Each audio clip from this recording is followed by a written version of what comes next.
उसकी जो बात कर रहे हैं आप मनीष जी, जो लद्दाख में टहल रहा था, क्या उसको बताऊं। वो आदमी कंफ्यूज है मनीष जी, उसको खुद नहीं मालूम कि उसे करना क्या है। उसे करना क्या है, जिसे कहे ना कि बस निकल पड़े, जो मन में आया, जो जो भी मुझे प्यार तो से लगता है मिला। सर कुछ नशा नशा उसा पाने के लिए, ऐसा तो नहीं कि हाँ प्राइम हाँ मिनिस्टर से मिल गया है कि मोदी जी मैं आपका स्टार प्रचारक तो मैं ही हूँ, थोड़ा व्यवस्था हाँ। कर दीजिए बैंकॉक उंकॉक जाने की। मुझे तो दूसरी बात लग रही है कि इससे बड़ा स्टार प्रचारक कौन हो सकता है। माने उसकी बात तो नहीं, मुझको जो चिंता का विषय है, या जिसपे बहस होनी चाहिए, कि ये जो कांग्रेसी जो मार पूरा ट्विटर रंगे हुए हैं, कि अरे वो लद्दाख में जाके मोटरसाइकिल चला रहा है, इसमें कौन सी बड़ी खास बात है। ऐसा कौन सा तीर उसने मार दिया कि तुम लोग पूजा लेके, थाली लेके, आरती लेके उतर गए। या तो कोई यह होता कि भाई ये कांग्रेस की बनवाई हुई सड़क है, या कांग्रेस शासन वहां पे है उसकी वजह से है, या उसका कोई योगदान होता। वो सड़क बनवाई हुई मोदी सरकार की, वहां पे सारी सुविधाएं मोदी सरकार ने दी, उसके लिए वो भर भर गाली देता है, बताता कि वहां। अब इससे तो पहले मनीष जी, वहां पे एक सवाल ये पूछा जाना चाहिए, ये बताते ना, लेह लद्दाख में तो सब चीन घुस आया, चीन ने कब्जा कर दिया, चीन 2000 किलोमीटर अंदर घुस आया, तो ये क्या चीन में टहल रहा है क्या। ये राहुल गांधी मोटरसाइकिल कहाँ चला रहा है, चीन में चला रहा है कि हिंदुस्तान में चला रहा है, पहले ये बताए। तो किसने कहा ना कि 1000 किलोमीटर या 2000 किलोमीटर चीन घुस आया, तो 2000 किलोमीटर तो दिल्ली तक चीन आ जाएगा। तो ये कहाँ चला रहा था वो। तो वो धूर्त कह लीजिए मूर्ख, और ये कांग्रेसी महामूर्ख, उसपे ऐसा बनाए। या तो ये भाई हो कि राहुल गांधी कोई बाइकर है, प्रोफेशनल बाइकर है, कोई तैयारी कर रहा है किसी कंपटीशन की, इंटरनेशनल कंपटीशन की, तो तुम ताली बजाओ। वो है नेता, वो वहां पे हेलमेट लगा के बाइक चला रहा है, इसमें तुम मगन हुए जा रहे हो। और सबसे खास बात मनीष जी, चलिए, कांग्रेसियों को तो उनकी तो मत ही मारी गई है, इसीलिए पार्टी यहाँ पहुंच गई। कुछ खैराती कुछ खैराती इसमें वाहवाही कर दें, जो उनको उनको समझ पता नहीं इसमें कौन सी बड़ा तीर मार दिया नजर आ रहा है। तो ये दोनों आदमी तो इनको छोड़िए, लेकिन हाँ मोदी जी, जो आपने रजनीकांत वाला वीडियो दिखाया, वो वीडियो महत्वपूर्ण है।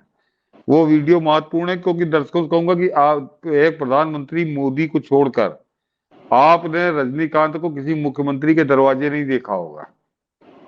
याद करिए, वो आदमी, उसका अपने आप में एक बहुत बड़ा कद है, और वो एक दक्षिण का वो महानायक, भूतो न भविष्यति, कि ना पहले कोई हुआ था, जबकि एमजीआर रामचंद्रन वगैरह का एक दौर था, लेकिन रजनीकांत ने उनको भी बहुत पीछे छोड़ दिया, एमजी रामचंद्रन को। और उम्र के इस पड़ाव पर भी वो आदमी, अभी उसकी फिल्म रिलीज हुई है, और दीवानगी का आलम यह है कि 500 करोड़ उसने पार कर दिया। हम लोग गदर और पठान की बात कर रहे हैं, वो 500 करोड़ की कमाई कर चुकी रजनीकांत की पिक्चर। तो ये लोकप्रियता का आलम है 70-72 साल की उम्र में। और मनीष जी ने सही कहा कि किस तरह से वो आदमी योगी आदित्यनाथ कहाँ दक्षिण, और कहाँ चल के वो लखनऊ पहुंचा, और जिस तरह से प्रणाम किया है, तो वो जाहिर से मुख्यमंत्री नहीं, उसने एक आध्यात्मिक शक्ति को, एक योगी को, एक साधु को ही प्रणाम किया, ये रजनीकांत ने। और अभी आप लोगों ने देखा होगा पिक्चर रिलीज में, जब पूरी उसकी यूनिट नाच रही थी, वो आदमी कहीं हिमालय में किसी बाबा के यहाँ, उनके आश्रम में कोई ध्यान कर रहा था। तो रजनीकांत के आने को मैं महत्वपूर्ण मानता हूँ। और ये योगी आदित्यनाथ के व्यक्तित्व के बढ़ते हुए कद, उनका जो व्यक्तित्व बढ़ रहा है, जो कद बढ़ रहा है, उसका एक और प्रमाण है कि दक्षिण का महानायक किस तरह से आके मिला है। देखा तो ये योगी बाबा की लोकप्रियता का एक अलग अध्याय है। और बिल्कुल इसी ढंग से खैराती इन सब चीजों को कितने हल्के में लेते हैं, ये कमाल की बातें हैं। और वो मुझे लगता है इसीलिए तीनों मैंने वो तस्वीरें दिखाई कि कोरोना काल में कहता था कि समाजवादी आएगा वैक्सीन तब हम वो लगाएंगे। इसीलिए सवाल उठा कि सचमुच ये पढ़ा लिखा भी है, ऑस्ट्रेलिया ये क्या कर रहा था ऑस्ट्रेलिया में, ये अपने आप हम्म। में है। आजकल त्रिपुंड लगा रहा है। और सर आज तो मुझे हंसी आ रही है उस पे। मुझे लग रहा है कि जरा सा आप जब चूंकि एकाएक रजनीकांत पे आ गए, त्रिपुंड लगा के आज मैंने अजय राय को देखा है, पूरा भरे हुए त्रिपुंड। ऊपर तस्वीर मैंने उठाया नहीं, ये इसीलिए दिखता है कि ये कैसी पार्टी है। मुझे लगता है कि देखिए ये जननायक, ये कैसा लगाया कि कांग्रेस पार्टी के ट्विटर हैंडल से इसे जननायक बताया गया। मतलब ये मोटरसाइकिल चला लिया तो ये जननायक हो गया। और इतना ही नहीं, ये कांग्रेस का नहीं है सर, मैंने खैरातियों के ट्विटर हैंडल से देखा है, सनसनीबाजों के, सफर है, ये कांग्रेस के ये ना अध्यक्ष है ना महासचिव है, जय जवान, ये देखिए मैं कंटिन्यू दिखा रहा हूं। ये देखिए एक चीज की मोहब्बत का सफरनामा, ये सिर्फ नेशनल कांग्रेस पार्टी का है ये, और यूथ कांग्रेस ने अलग किया है, पूरा कांग्रेस के प्रवक्ताओं ने अलग किया है, डेयर टू ड्रीम। ये लगता है एक आदमी पर जितना सैकड़ों करोड़ रुपए खर्च किया जा रहा है, इस देश के लिए कोई प्रोजेक्ट पे यदि पार्टी खर्च कर लेती तो कुछ हो जाता।